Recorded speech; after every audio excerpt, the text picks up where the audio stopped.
Ahoj, já jsem Lukáš Krpálek, vítejte u mě doma.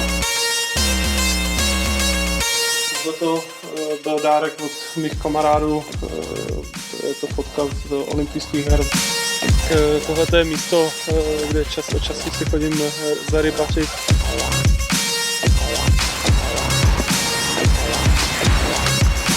Ahoj, tady je hala na Polimance, kde já trénuju. Pojďte za mnou. Tady je dojo, kde jsem trénoval a kde trénuji.